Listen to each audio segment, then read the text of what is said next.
পানীয় জলের সংযোগের টাকা আত্মসাতের অভিযোগে নজিরবিহীন উত্তেজনা ছড়ালো ডোমজুলের সাপুইপাড়া বসুকাঠি গ্রাম পঞ্চায়েতে। ক্ষুব্ধ জনতার হাত থেকে রেহাই পেলেন না উপপ্রধান সৌমেন্দু গায়েন। তাকে ঘিরে ধরে মারধর ও ডিম ছুড়ে বিক্ষোভ দেখায় জনতা। এই চরম উত্তেজনার মাঝে চাপের মুখে পড়ে পদত্যাগ করলেন পঞ্চায়েত প্রধান দেবব্রত মণ্ডল ওরফে বাবু মণ্ডল। তৃণমূল সরকারের আমলে প্রতি পরিবারের থেকে পানীয় জলের সংযোগের জন্য প্রায় ৬,০০০ টাকা করে নেওয়া হয়েছিল। পরে সরকারি উদ্যোগে সেই জল বিনামূল্যে দেয়া হলেও আগের টাকা গ্রামবাসীদের ফেরত দেওয়া হয়নি। প্রধান এবং উপপ্রধান সেই টাকা আত্মসাৎ করেছেন বলেই অভিযোগ। শুক্রবার বকেয়া টাকা ফেরতের দাবিতে পঞ্চায়েত অফিসের সামনে বিক্ষোভ দেখান স্থানীয়রা। সেখানে উপপ্রধান উপস্থিত হলে পরিস্থিতি উত্তপ্ত হয়ে ওঠে। উত্তেজিত জনতা তাকে মারধর করে ও ডিম ছোড়ে। পরে পুলিশ এসে পরিস্থিতি নিয়ন্ত্রণে আনে।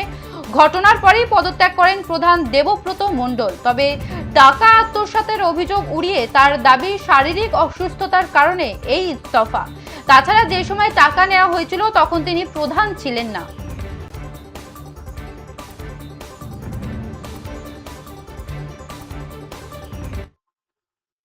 আমি 1 বছর এখানে এসেছি। যে টাকা ফান্ডে আছে সেই টাকা প্রধান সাহেবের সঙ্গে কথা বলা হয়েছে এবং এখানে অন্যান্য বিজেপি বা অন্যান্য যত পলিটিক্যাল পার্টি আছে সবাই জনপ্রতিনিধিদের সঙ্গে কথা বলে একটা সিদ্ধান্ত গ্রহণ করে ওই টাকা ইমিডিয়েটলি ফেরত দেওয়া হবে। সেই টাকার অ্যামাউন্টটা কত? 6,30,000 টাকা। ইন্টারেস্ট নিয়ে 6,75,000 থেকে 80,000 টাকা মতো হবে। সেই টাকা মানুষ কবে পাবে? সে টাকা আপনাকে বললাম এটা একটা আলোচনার জায়গা। তারা ভাউচার দেবে, কতজন বাকি আছে এটাকে দেখতে হবে। দিয়ে সব টাকা বেশ কিছু মানুষ যে টাকা অ্যাকাউন্টে আছে সব টাকাই রিটার্ন দেওয়া হবে। ওটা মানুষেরই টাকা, মানুষই ফেরত পাবে। কিন্তু এখানে অভিযোগ হচ্ছে দীর্ঘ পানীয় জল দেওয়া হয়েছিল সেই সময়টায় আমি ছিলাম না প্রধান। আমি 2023-এ নতুন পঞ্চায়েত হওয়ার সময় আমি প্রধানের দায়িত্ব পাই। যে সময় হয়েছিল সৌমেন্দু গায়েন তিনি ছিলেন প্রধান। তখন 6,000 টাকা করে সেই সময় নিয়েছিল। এই টাকা ফেরত দেবার কোনো জায়গায় কোনো কথা হয়নি সরকারিভাবে, যেটুকু আমি জানি।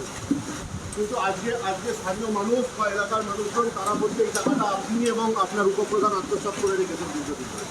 না, সেই সময় তো আমি পঞ্চায়েত বোর্ডেই ছিলাম না, মেম্বারও ছিলাম না, প্রধানও ছিলাম না। যারা ছিলেন তারাই বলতে পারবে বিস্তারিত কি হয়েছে না হয়েছে।